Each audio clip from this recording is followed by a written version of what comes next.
Craig from Get Out There Magazine at the Denver Rock and Roll Marathon. Stay tuned for my full review.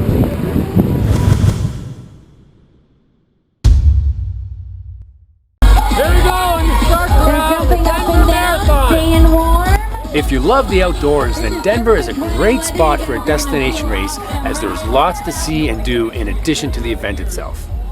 The half marathon and shorter distances started and finished at a great spot called City Center Park in downtown Denver. The full was a point-to-point race that also finished at this park.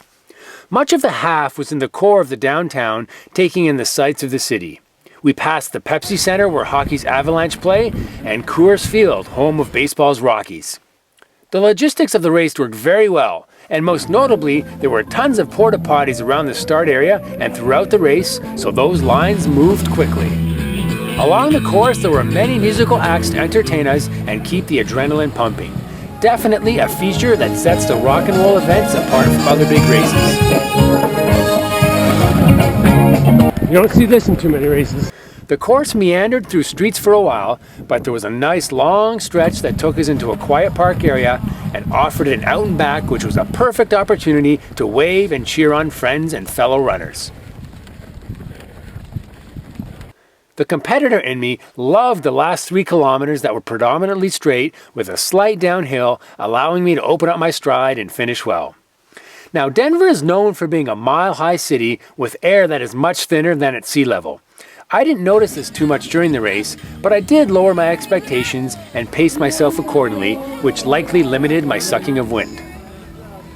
The party atmosphere really got started at the finish line as the 7,500 half marathoners came across, along with thousands more from the 5K, 10K, and full marathon.